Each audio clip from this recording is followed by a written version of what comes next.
Why bad stuff happens. Let's consider what happens when we pursue our goals without adequately accounting for risk. Life is full of unforeseen dangers. But one of the biggest hazards is our own human blindness.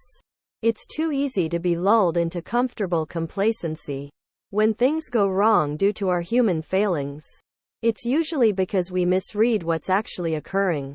Because of our cognitive biases, we fail to detect small errors.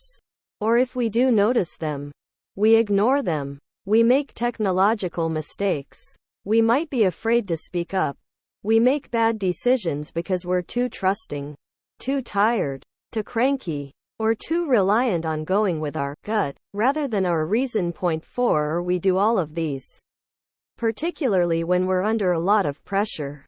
When the problems pile up, disaster can occur. Scholars who study the causes of catastrophes like the BP oil rig disaster or the NASA space shuttle explosions usually point to an accumulation of small events that in the aggregate spell trouble. Before the BP oil rig blew up in April 2010 during the cementing of the Deepwater Horizon well, resulting in the deaths of 11 people and a gigantic oil spill that devastated wildlife and ruined the lives of workers along the U.S. Gulf Coast.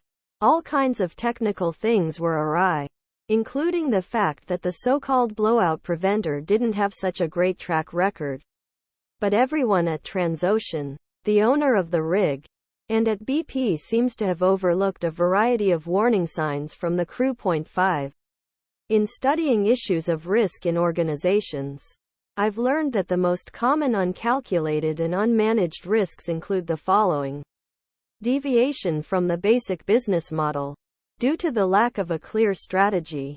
Disputes with partners and collaborators in the absence of a clear modus operandi.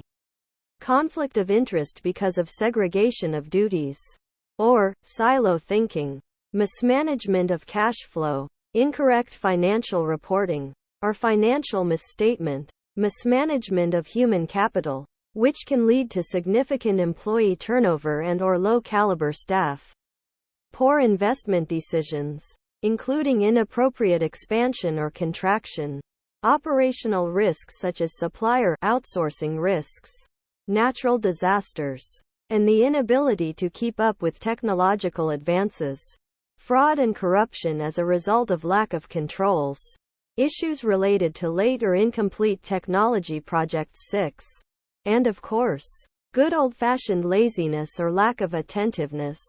The only real way to deal with risk is to do your very best to understand it, assess it, and build safety nets around it.